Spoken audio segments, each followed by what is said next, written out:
Hey everyone, welcome to He's Not Wrong. I'm your host, Chad D, and today we have a very special guest joining us.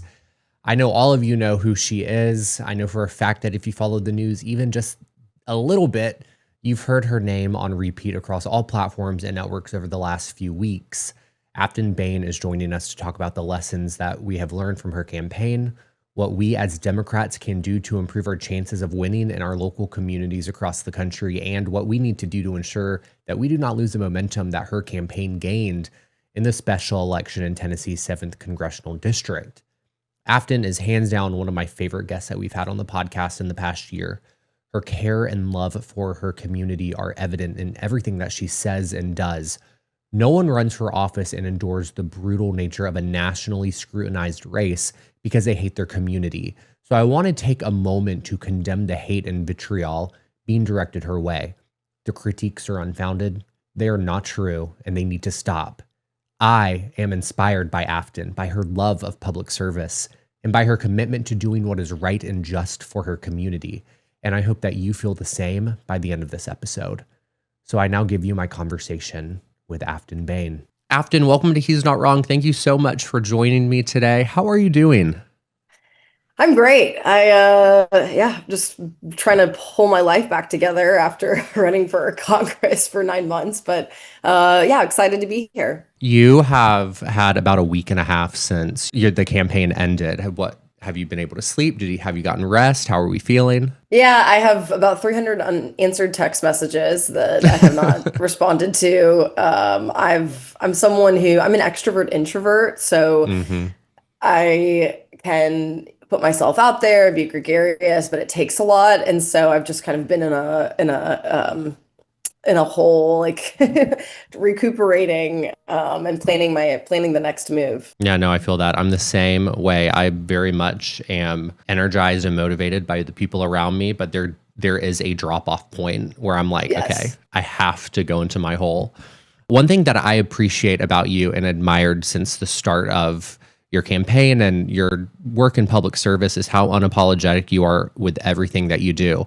And you operate with a moral clarity that I think really resonated on this recent campaign, and people pick up on it. And I wish more elected officials would emulate that. But back in 2019, you were forcibly removed from the House chamber while protesting a representative that was facing sexual assault allegations. And there was an entire photo that towards the end of your campaign that the Republicans were really trying to use as a negative of you being taken out of the chamber. And I personally think it backfired. I'm like, I want more representatives like that who are willing to get in the fight for us and with us. And in a time when it's so important for us to be speaking out and using our voices, it matters more now than ever before. What advice do you have for people who are trying to find their voice? They're trying to find that courage that you have had all along. Courage is contagious, and I'm someone who's never backed down from a fight. And I heard an excellent quote the other day about fear and courage, and I can't recall it, but it's basically something that you just have to step into. Like, you really just have to step into it, and there'll be fights that you really don't know where the boundaries are. There are fights in which you're David and you're fighting Goliath. There are moral fights. There are, especially living in the South, it feels like just the daily onslaught of issues that need to be elevated, especially in the Tennessee legislature. But for me, I guess I come from a family, from parents that felt other than and less than their whole lives. Yeah. And so that's where I have always kind of adopted this underdog mentality, and have been always trying to fight for the little guy because of the power structures in play. But I have to say this race was challenging in a way that I hadn't, I should have expected it, and I feel a bit naive. But you just have to kind of jump in and kind of hurdle your way through, in order to get to the other side. And you build, and it's true, what doesn't kill you makes you stronger. And I think it's built resilience in me that I hope, and especially my team around me and younger people wanting to get into politics can look at me in this race and say, well, Aftyn did it. Maybe I can run for a local office. And so, yeah, especially with this race, I think courage was contagious, and I saw a lot of people that uh, a lot of supporters who showed up and definitely felt that deep into their core. I feel like if you weren't naive going into this, if anyone was, if there was like that, if that was removed from anyone running for office in district like yours, I mean, that would keep them from being successful. So I think that's a positive going into it without understanding just how difficult it could be. And we're going to get into that a little bit later in this episode. But your entire early career, it was rooted in social work and community organizing. You helped family navigate systems that were failing them. And you said before that policy decisions were shaping the problems, and that's what you were trying to fix. What I'm curious about is, was there a light bulb moment in your life when you realized that the only way to truly help your community was to enter into that political arena? And if so, what was that moment? I've always been an upstream and systems thinker, and the immediate moment I retreat to is one of in graduate school when I went to graduate school for social work, and my you're placed with a agency or an organization for a year so you can build your social work skills. And I was placed at a transitional housing facility for homeless youth. And I remember having clients and thinking, there's no amount of energy or time that I could give you to change your problems because those problems are created by oppressive policies. Mm-hmm. So I knew I wanted to be advocating at the policy level, and I did. And so in 2017, I was a community organizer trying to expand Medicaid, trying to protect the Affordable Care Act, ensure these subsidies. And so I've been always an upstream advocate to change the policies that we have in place. And then I realized after speaking to legislators through 2017 to 2020 that there's no amount of lobbying that you can do to get them to do the things that you want them to. And that's when I decided to join them. If you can't change their minds, then I'm going to try to pass the policies that need to be passed and or be loud about them in the Tennessee legislature. So I look at this as the next kind of escalating moment in my trajectory. I never thought I wanted to run for office, but I've built the skill sets because of trying to organize systems and trying to advocate for policy change, and brought those and bring those to my portfolio as a legislator. I think that's very admirable, because there's people that I think you can look to who are elected to office across the country who being elected to higher office is the end goal. So you can see the education, who they got involved with, everything kind of led them to that. But for you, it's that community work. It's like, it's the natural next step that leads you to implementing the change that you want to see. And I admire that so much in you. And that leads to the next question. You have all this on the ground experience with people who are impacted by the policies that are implemented by the Tennessee state legislature.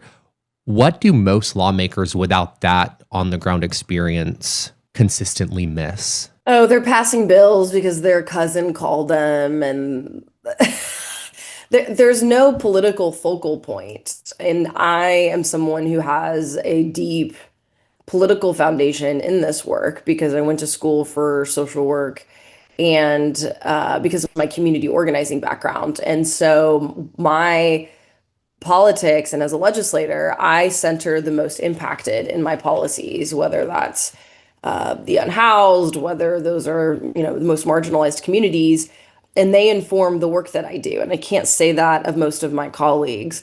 I think also having a social work background has made me a bit more empathetic towards my Republican colleagues in a way that, probably is really surfaced during the legislative session because it's so challenging. But I grew up with parents who were open and curious about the world. I was able to go away for school. I've worked abroad. I've learned, so much about this world, what other countries are doing, what other communities are doing that is better than what we're doing, and bringing that back to Tennessee when I decided to move back to my home state in 2017. And a lot of these legislators have never left this state, and they didn't have the background, educational background or political background I have. And it's led me to really embrace, and I wouldn't say, the worst of them, but a lot of them just embrace them for who they are because Yeah. it's not, they haven't had the opportunities that I've had. But I see a lot of my social work, professional background, and ethical background playing out as a legislator. There was a statement that you made where you said power, or you might have written it, but you said power is built, it's not given. And that really resonated with me because being in Alabama, Democrats used to be in power. Hmm.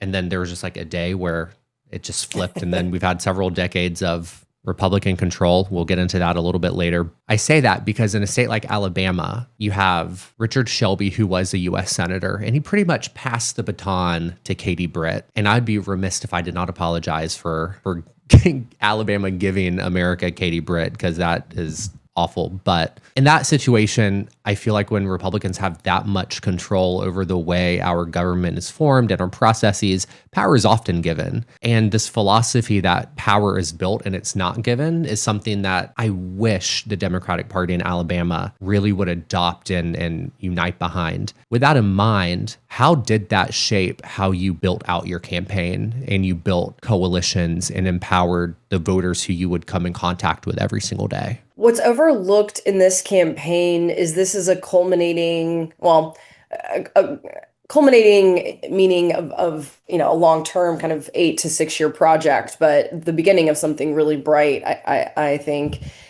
of a decade of organizing. And so for those of us that got involved during the first Trump administration, we have been out rebuilding the county parties. I was the indivisible organizer for 4 years in the state of Tennessee, helping build capacity of grassroots leaders, civic leaders, to, and embrace self-determination and, figure out what the issues are in their lives and how to organize to address them. So this is, I was looking at this congressional race, and I had indivisible groups at Clarksville Indivisible, Indivisible TN7, which was in Williamson County, Nashville Indivisible. And the beauty of all of this, I thought these groups had kind of gone underground. I decided to run for office in 2023. I left Indivisible in 21. I, tried my best to prepare the Indivisible organizers for my departure, saying, good luck. I've given you the skill sets to maintain these groups. And then I, run for office for my state race. This congressional race comes about, and I look around, and these groups are thriving. I mean, they are knocking doors, they're holding rallies, they are showing up at bridges. They're the most organized they've been in a long time. And so the beauty of this race was just an absolute collective effort from the grassroots, from the Tennessee Democratic Party, which has a new chair. For the first time, they organized all 95 county parties. And they also have organizers at the helm of the party. There are organizers at the helm of the 3 county parties where the most Democrats live. So it was a moment in time in which all of us were working towards a common goal, but also there had been 6 to 8 years of equipping these leaders with the skill sets to launch 100-person canvases, right? To uh,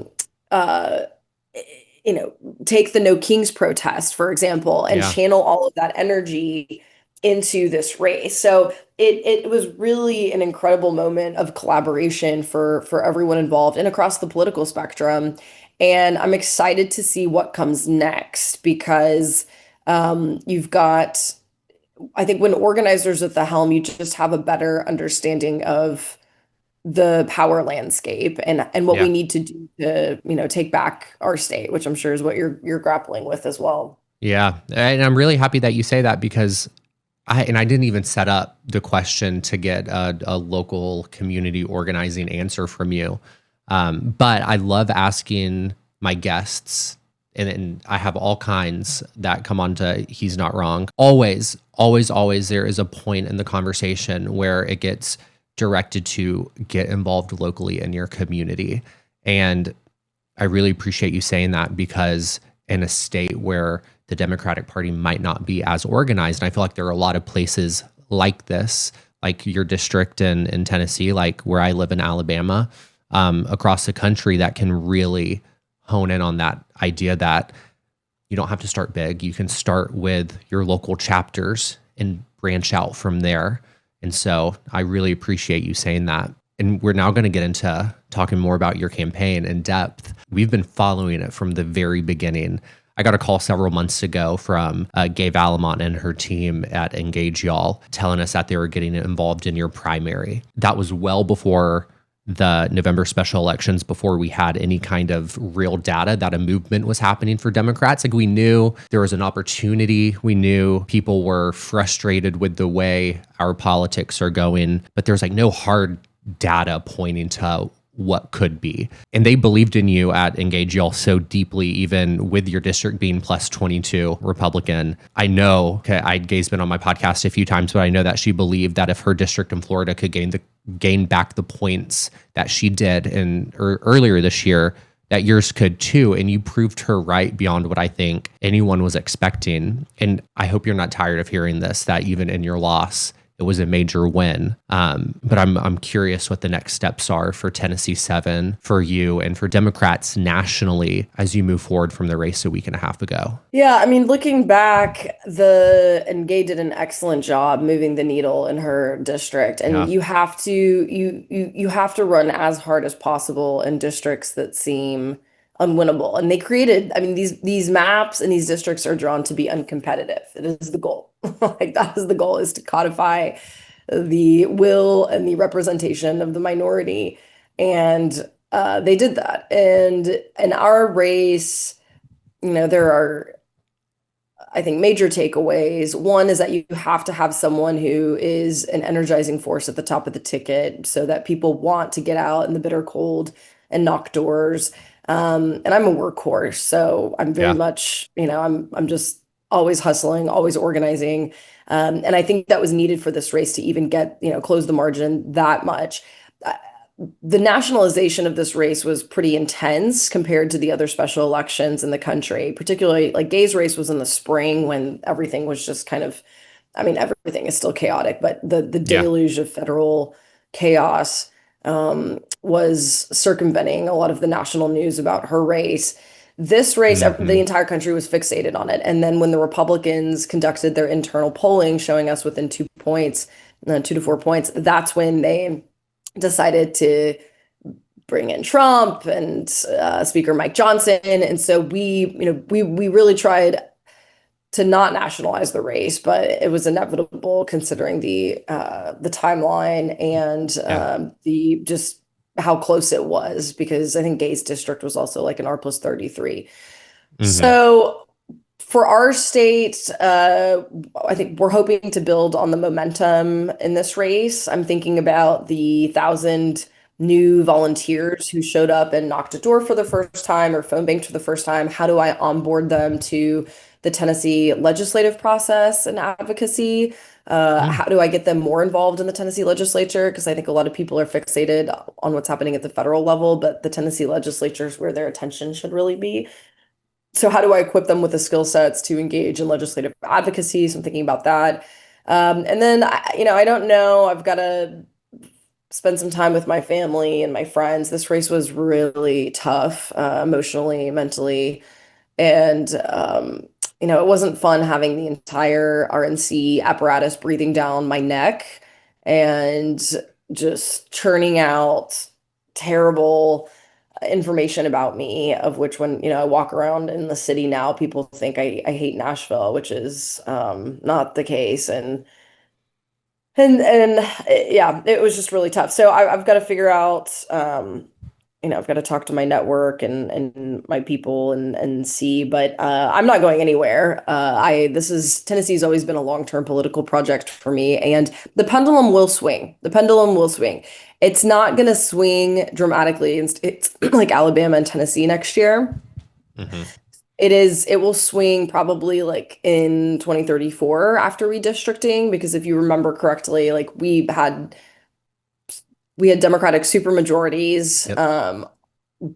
in the early 2000s after that redistricting Hmm. cycle, and we lost all of those. So I'm interested to see if the pendulum swings, and that's what I'll be preparing for, is probably the mid 2034 2032, when we can actually flip a few state legislative seats. I'm going to keep saying it. I appreciate what you said, because what I experience on my social media and from people in the comments on my episodes and all across the board, there seems to be this idea that this stuff can just happen overnight, and it's not going to happen overnight. We can make progress overnight, but the real change takes time. It takes infrastructure. It takes dedication and commitment. And the fact that we can in 2024 say, okay, we got to play the long game to 2034 is so important to recognize and to gear up for and to prepare for. That is something that I think is missing in a lot of people. They don't play the long game as much on the left as they do on the right. And I think that's a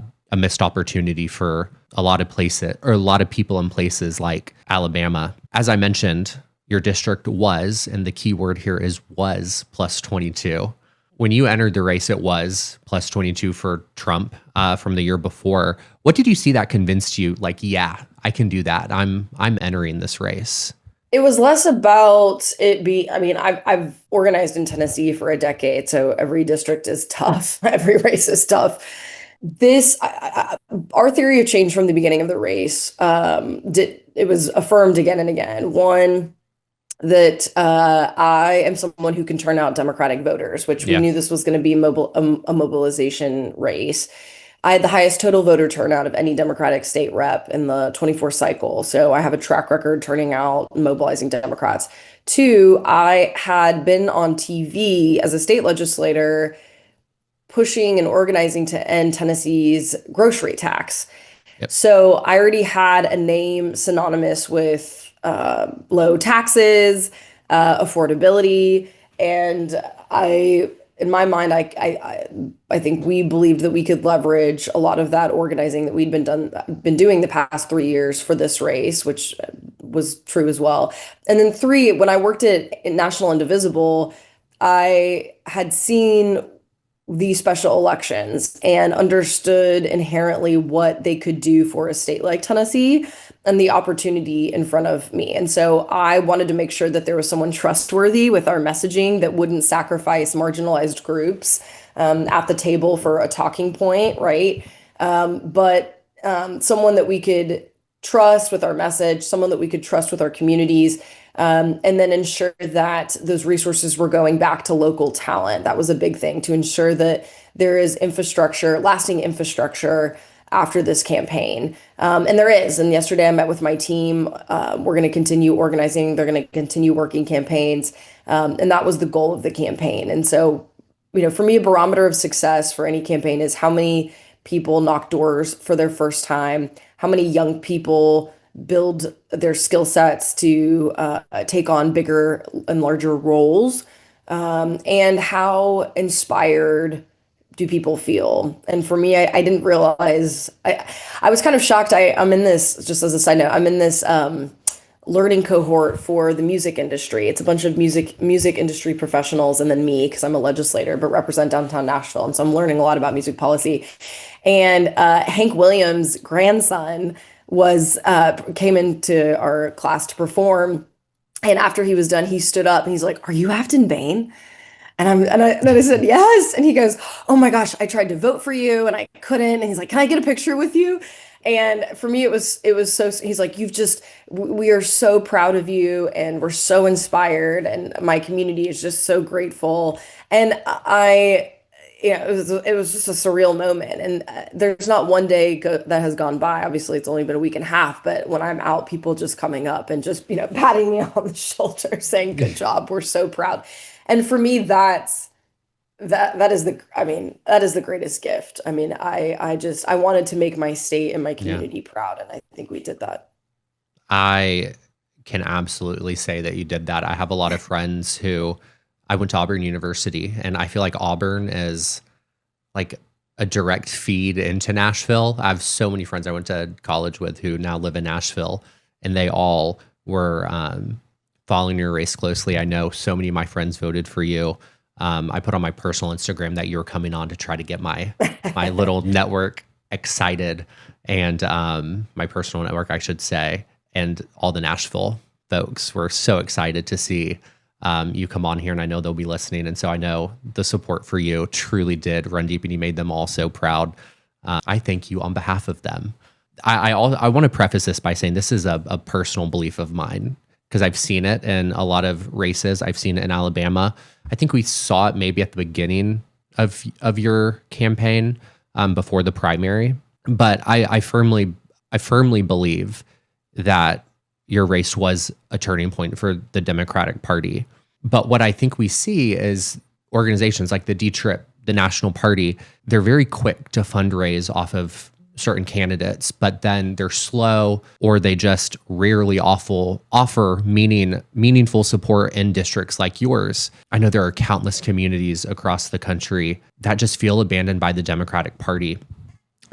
Like we said earlier, it was like one day Democrats had the power and then Republicans took over, and then they just simply folded. There hasn't really been any kind of pushback against like that Republican agenda at the state level in places at least like Alabama for such a long time. And I find it mind-blowing. So what I'm wondering is, what can we learn from your campaign that can be applied to a Ruby Red plus 20 plus 30 district where there is little support or party infrastructure? And I think you've answered it some in your earlier questions, but like if we have a congressional candidate here in Alabama who's running and it's like, I'm not getting party support, what would you tell them? I would affirm that, I mean, oftentimes, and I'm someone who organized at the congressional level with Indivisible, that congressional candidates are probably the least taken care of. And it's just because unless their battleground districts are competitive, there's just not a lot of support because state parties like Tennessee and Alabama have to be focused on state legislative seats because that's where the harm is caused. So, and those are the most winnable. These congressional seats, this one we knew could be competitive because it was the only thing happening in the country, and we knew we would be able to fundraise nationally and then localize that for margins. But I will say that the DNC was incredibly helpful, and Ken Martin was down here twice. He was in constant contact. He is someone that comes from the Midwest, and I think that's important because Democratic congressional leadership is concentrated in the Northeast, and for me that's problematic. I would Yeah. like to see more leadership from the South. I'd like to see it more dispersed, or both coasts, right? I'd like to see it more dispersed throughout the Midwest and the South. And I think there would be more attention on places like Tennessee and Alabama if that was the case. But I would like to say that the DNC was incredibly helpful in our race, and I'm grateful. They Yeah. used every lever that they had to support us. And I think that comes from new leadership at the top. And I'm excited to see what they continue. They've been very focused on rebuilding state parties, ensuring that there's monetary commitment to state parties. So I have seen a shift. But it's also, there is a strain of the Democratic Party, and I see this in Tennessee. They just like to be martyrs. They just like to, Mm.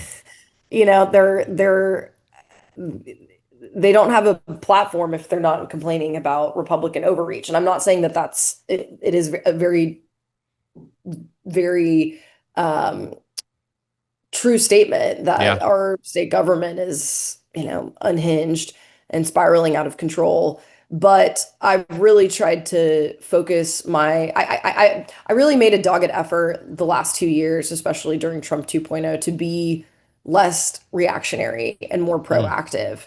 What are the fights that I'm going to take because I know that I can organize for the long haul around Yeah. them rather than just reacting to everything because it's so much. Like there's just so much happening and it's so bad. So I would hope that any candidate moving forward running in the South would look at our race and understand that it's going to be an uphill battle. We have to, there's certain fights that we just have to take because they're important ones.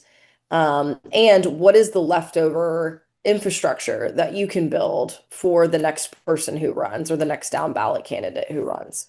One thing that I've been hearing a lot, I've seen a lot of comments about this. I made a few videos about you on social media leading up to election day, and it was something, and even afterwards, I guess my videos were getting pushed out, and so people were commenting on them after election day. And a lot of them are pointing to, and these are Republicans that are claiming that the result was close because it was a byproduct of a low turnout special election. And that doesn't sit right with me. Turnout, wasn't it similar to what it was back in 2022? Yeah, it's also not true. I mean, we had midterm level turnout in a special election year, and for us to decrease, to lower the threshold, to lose less, as we like to say, was a very big deal. So I think the diminishing of the turnout is problematic. Why is that their talking point? I'm like, how do I debunk that? Because it's so like non-logical in my head. I don't even know how to. They're just mad. Like they're just mad. They're mad that I sang 9 to 5 on stage. They're mad that I wore a nudie country western suit. They're mad that we were having a good time and celebrating. They're just stay mad, like stay mad. But it's untrue. I mean, we surpassed midterm level turnout. Well, I think we were a few hundred votes short of midterm turnout. However, it's just not true. I mean, tons of people showed up for this election, and that's what's really scary. That's the five-star alarm for the Republican Party, is that even in high turnout elections that we are swinging these districts. And so I hope that, I'm living rent free in these people's minds. It's like I've moved on. So you all giving you the permission structure to move on too. How does it feel knowing that you're living rent free in their minds, even to this day?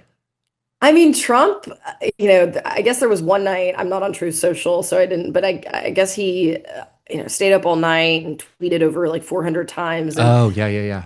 one of the primary candidates in this race texted me and said, "Do you know Trump tweeted about you like 12 or 14 times last night?" And it's just funny to me because I'm like, the president is beefing with this 5'4" blonde who once had a Hot Girls Hit Curbs bumper sticker on her car. Like, what, you're the leader of the free world. I don't. So yeah, it was wild. But to all of them, like, let's just move on. What are the takeaways? I think the takeaways for the Republican Party in Tennessee is that they've got to start. Well, they've gotten lethargic. And it's how the Democratic supermajority was in the early 2000s. They stopped knocking doors. They relied on mass communications more so than any direct voter contact. And I did see some takeaways from the Republican county party in Nashville that they need to start engaging in direct voter contact earlier on during early vote, because we did win early vote. So Yeah. they're concerned about that. And just the sheer fact that this race was close is just, it doesn't sit well with them. So My next question has to deal with the media. You said a few moments ago that you really tried to not nationalize the race, but it was just inevitable. It happened.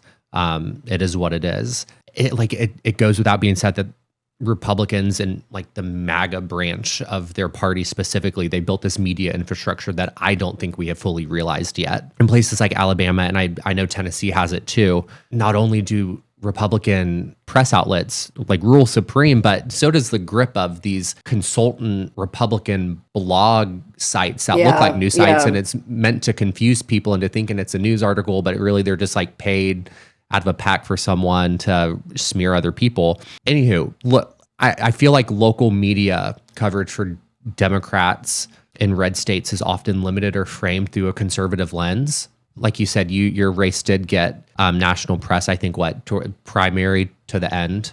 Well, yeah. Oh, sorry. Yeah, I've got a lot of thoughts about this. So I'm wondering, how do Democrats build better relationships with the local media? Because I feel like local press, they do play a part in rebuilding that trust at the community level. And in places like Alabama, we haven't had competitive Democratic races in decades. So I'm worried that our local media isn't equipped for what 2026 is about to bring. So let me first provide some insight into the media ecosystem. So the RNC had a 78-page dossier on, or the congressional Republican apparatus had a dossier on me. They then link that they send that to not only the what we call the hard side, which are the candidate running, the state party, the county party. So they send all this information about me. They also send it to the right-wing influencer sphere. Hmm. So one day in particular on the race, it was a Tuesday when they surfaced my Grits podcast clip of me lamenting about living in Nashville. And by the way, it was the reason the end of that clip was saying this is why I decided to get involved in the mayoral race and why I didn't give up in my community, instead decided to run and represent it. But they took this clip and they pushed it out to not only Fox News, but all of these right-wing influencer blogs, right-wing influencers. So Riley Gaines, Tommy Lauren, Robbie Starbuck, Matt Walsh, and it's amplified because you've got it on the mailers, the calls, the text messages from the campaign side. And then you've got Fox News, the traditional media. I mean, Fox News had a ticker about me. They had, interviews about me nonstop. I mean, it was terrible. I had death and rape threats constantly throughout the campaign.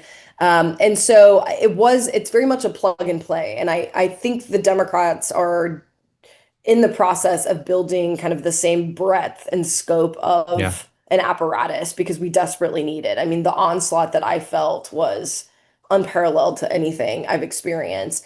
And then Tennessee is lucky. I don't know how the media landscape of Alabama, but we have excellent publications here. We are really lucky. They've been able to retain top Tennessee talent.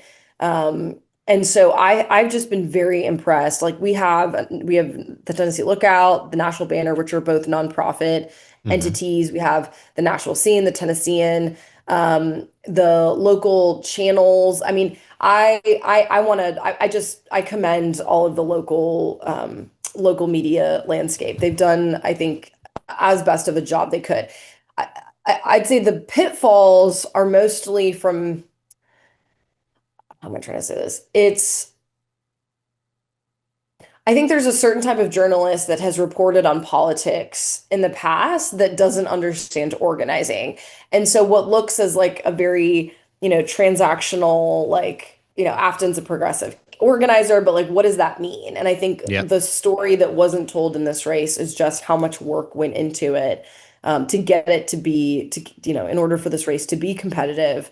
And so one thing that you all can do is start to build relationships with reporters. I, as a state legislator, have relationships, and I will say that like many of those were strained during this race because I'm someone who has, I typically text back and forth with reporters, but I was unable to do so just emotionally and because of Sure. the influx of requests, right? So I had to put distance. But I would say locally, building relationships with these reporters, oftentimes like if you get mad about, unless they have an ideological bent, if you see some reporting that you disagree with, like have a conversation with them. Oftentimes it's because Mm. they don't have the full framework and you have a lot more knowledge about an issue, then call them up and have a conversation about it. Um, and leveraging those relationships, but also, I mean, being their staunch supporter as well. Like, yes, do I have issues with the media? And I'll give you an example. A local paper um, asked all the candidates to fill out a questionnaire. And I learned, I filled out the questionnaire during my state race, but I learned at the federal level, these candidate questionnaires are used by the opposition majority party. And there's actually case studies showing that candidates who fill them out fare worse because it just opens you up to fodder. Mm. Um, and so I declined to complete the questionnaire, and this publication called me a coward for doing it, for not completing it, which I thought was um, a little I thought it was inappropriate. But Yeah. so you're gonna have your issues with local press, but I think for the long haul, like you have to have these relationships with these reporters because um, they're also under threat just as much as the candidate Yeah. is. Yeah, for sure. And I asked that question because and I'm speaking for my experience here in Alabama. All of our few news stations that we have that cover the North, Central, and South Alabama, they're owned by Nexstar and Sinclair. And Hmm. the way that they report their stories, I mean, it absolutely has that spin. I understand you have to have a hook, you have to have a headline that gets people's attention, but it's very clear what side they're leaning on. And so I'm glad that you say build those relationships because man, I'm hoping that our candidates can really leverage that local media infrastructure here. But I hope and I want it to be fair. And I will Um, also say that reporters are reticent to cover political races. They have to cover both candidates, and that makes it difficult if one candidate is refusing to speak or refusing to answer emails, which is what happened on our race.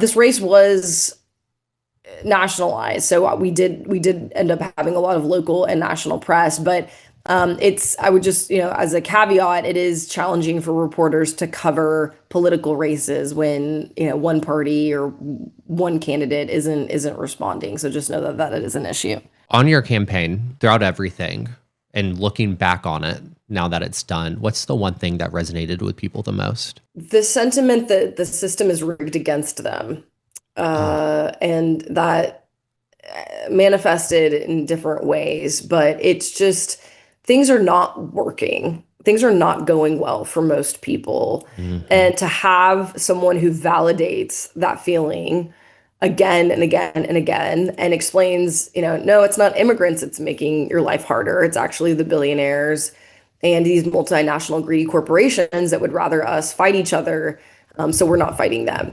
And I tried, again and again to with that narrative arc to pull people in, and I would also say like depoliticize what is happening right now in Tennessee because I don't know how it is in Alabama, but it's just this. They've convinced the Republican Party in Tennessee has spent hundreds of millions of dollars convincing Yep. our communities that immigrants are the reason that their grocery prices are high, and it's just not true. It's just not true. So I think the message was resonant. People feel like life is unaffordable. Who are the villains in this story? And how do we move past it? And it's by, electing someone who's not bought or sold and won't bow down to special interests. Obviously, my opponent, who is a puppet to these special interests, were elected, and that's what they're going to get. I mean, one comment was made on the campaign trail that I still think about today, saying that, "Oh, I saw your opponent out on the campaign trail, but that's probably the last time I'll ever see him while he's in office." Like, oh yeah, okay, that makes sense. Yeah. And it's sad because it's probably true. To talk a little bit about what it is like here in Alabama, it's almost the same thing. So many people distrust the government and the institutions as a whole. That distrust was built by the Republicans, and then they exploited it even further for their own personal gain. Like, for instance, you have like we talked about a lot for like 2 decades now, Republicans have had a supermajority in Alabama, but yet everyone here is convinced, and this is because of the Republican Party's messaging, they're convinced that Democrats are the reason why things are the way they are in Alabama. Like, they will not see another side to this. And I'm like, how is that possible? We have like no Democratic senators. There's very few Democratic representatives in the House here in Alabama. How is it our fault? And even when you raise that question, there's an article from one of those consultant groups that run those news wannabe sites that they'll point to and be like, well, did you see this news article? I'm like, okay, first off, that's not a news article. So Mm. miss me with that. So yeah, same thing, but a little different. But I mean, they're just really leveraging that wedge, saying it's our fault when it's not. Yeah, and this next decade will be critical in planting seeds of dissonance, and that's what I've Mm, tried to do with my Republican colleagues at the legislature. Which, by the way, like our state, uh, our budget has doubled in size. None of that is going to increased programming or feeding kids or filling potholes. And things are going to get really bad. Things are going to get really bad. They're about to cut Medicaid. They're going to kick people off health insurance. Rural hospitals have been closing and are going to close. Yeah. And our role in the next 10 years is to use as much of our privilege and position to organize, to plant these seeds of dissonance, to say, this is not like, there's no one else to blame. There's no one else to blame, right? Like, you have no Democrats. There are communities in Tennessee that have no Democrat at any level of government. Um, no one is coming to save us. And this system that is in place is not working. And I think that's my biggest gripe as well in Tennessee, is that they have convinced an entire populace that this is the best we can do. And this race was one of saying we're tired of begging for crumbs. Like, we want to see it at the table. Yeah. Afton, you just gave me the podcast episode name, Planting Seeds of Dissonance with Aftyn Behn. As your campaign went on, the Republican Party, as we discussed, clearly became more afraid. They became more involved, as shown by how much money that you forced them to spend in your district, which is a good thing because money is finite. They can't afford to pour that amount of resources into all plus 22 districts across the country. So that's a win. That's besides the point. As they got more involved, as you said, the race got more intense and more difficult. And in the moments where you felt the weight of what you're carrying on your shoulders, where did you find hope? What gave you hope? I mean, there was one day I cried for 14 hours. It was just so much. And my heart, like my family who were being tracked and followed, my mom, that I just told my mom, please don't go online for a week. Like, it's going to hurt, because they were writing stories that my mom's a bad mom. The right-wing influencers were calling colleagues and families members of work. I mean, it was awful. It was so bad. And it felt debilitating. And at the time, like, I understood that this is like this, in the words of Gandalf, like, this too shall pass. And I had to go through it to get to the other side. And now that I've done that, like, I know I'm more resilient, but I was so, and I had pneumonia for the entire month of November. Icing on the top. Yeah, I was sick, and it was so miserable. It was so miserable. But the same day that I cried for 14 hours, I showed up at a canvas at 2:00 in the middle of the day. It was raining, cold. And I walked outside, got on my Jeep, and I looked up, and there were 30 people there. And I was already crying, but I cried more, because I'm like, oh my gosh, like, what are these people? And you're talking to someone who's organized, I was in my early days, I was lucky if one or two people showed up to an event. So that was my surprise on election night when I walked out and there were 2,000 people. I was like, oh my, what is happening? But I walk up, and this young girl comes up to me, and she said, oh my gosh, I've traveled 2 hours because I knew you were going to be here, and I wanted to meet you and tell you how much you mean to me and my family. I mean, I was just so honored. I mean, so grateful for the support.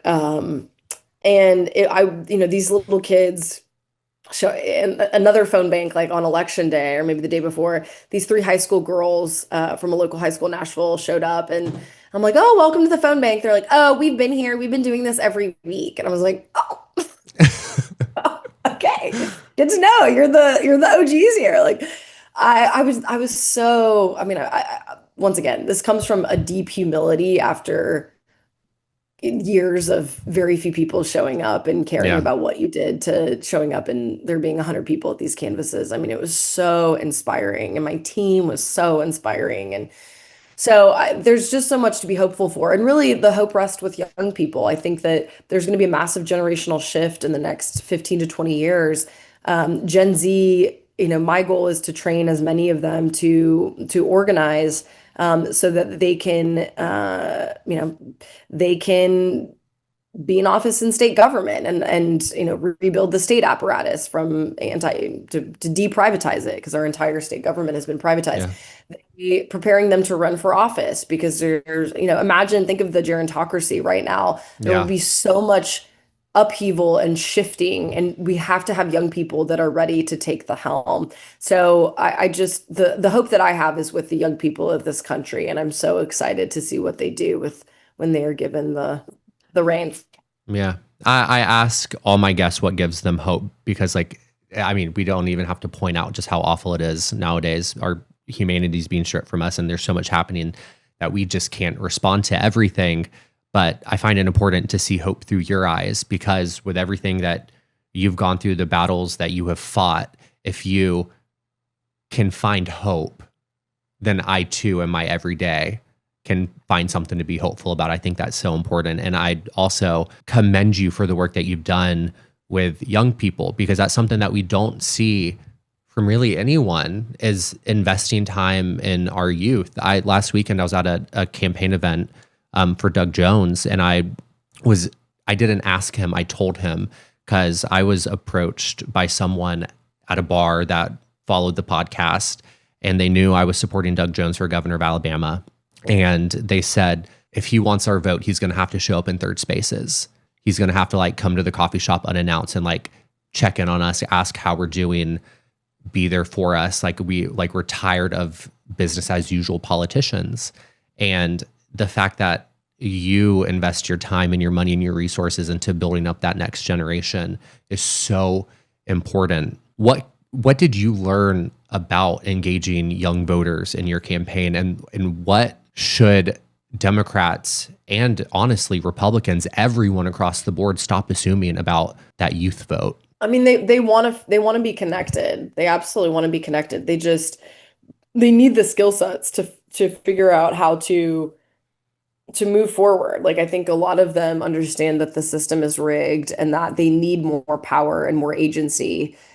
And so a lot of my organizing has been, giving them, training them up, giving them the leadership roles they need to move forward, and to bring in others with them. Because I think you always want to equip people who are from these communities to do the organizing themselves. Like it doesn't make sense for me to go and organize college kids, but we had a bunch of college kids organizing college kids, which is how it should be because they understand the plight and challenges of these communities. So, and also, I mean, social media, I think you can't, it's, if you do not, it is going to be really hard to be a candidate in 2026 and not be on social media like I was. It's just you're reaching the voters. I mean, voters meet you. You have to meet the voters where they are. Yeah. And they're on a lot of different platforms. They're in a lot of different places. And that was, I think, also really interesting about this race is like we had to get up on TV because a lot of people still watch TV. But for example, I don't have cable and I don't watch a lot of streaming services. So I never saw my commercials. And so how do you reach those people? Well, you reach them via text messages and just anecdotally, a really cute story. The primary, night before the primary, I held a Gen Z for Change phone bank. And I have a few high school girls that live in my neighborhood that have known me over the years. And so they brought their friends and I was, working overdrive to convince them to phone bank. And because I thought, oh, like Gen Z hates talking on the phone. Like there's no way they're going to do this, right? So I'm like, okay, well, this is what you can do. And everything but calling a person. I was like, let's leave, you can record a voice. I'm like, you can record a voice note and just text it to the voter or whatever. Well, they ended up just calling these voters. And I told them, I said, oh, these are Gen Z voters. They'll never answer the phone. And one after the other, all of these voters answered the phone. I was dying. Like these girls, their faces were like, oh, they picked up. And it was so cute. And and on the other side, the voters were really friendly. Like I think Gen Z is, we're living in such a digital age that people want connection. They need more analog connectivity. And and I thought, you know what? Okay, I misjudged. I learned something new. Gen Z answers their phone.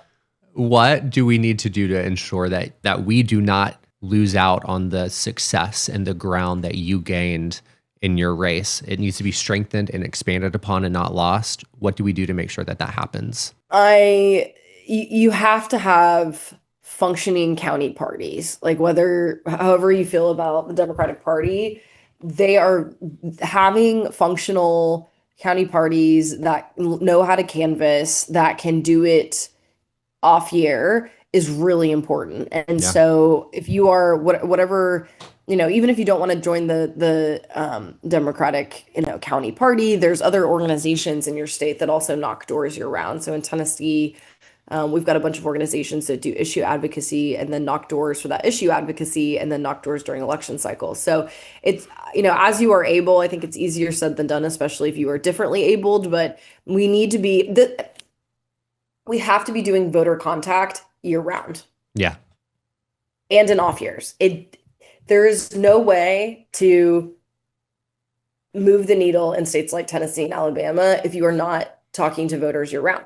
And what's happened is the Democratic Party has become one of mass consumption rather than mass participation. Like, my mom knocks doors for me, right? But she's never showed up to a county party. She's never but she watches MSNBC 16 hours a day. She does, trust me, she does the Lord's work. She helps me and she does so much for my legislative career. But there's a lot of people who vote Democratic that aren't involved. And I think that's going to have to shift, is that the energy and as I told people at canvases throughout this campaign, like the energy and the labor that you are putting in right now has to be every day for the next few years as we get through this, because otherwise, like, we're not going to reclaim any ground if we're stagnant.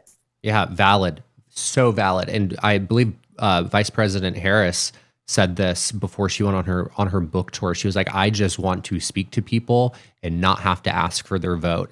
I think that's a missed opportunity. Voters feel like it's a transactional thing when it shouldn't be. It should be out of genuine care and respect for your community and making that outreach all year long, as you said, and not just reaching out to people when you need something from them. I think that's so important. Aftyn, the seat is on the ballot again in 11 months. And I feel like I know how you're going to answer this, but I'll be remiss if I didn't ask, are you going to run for it again?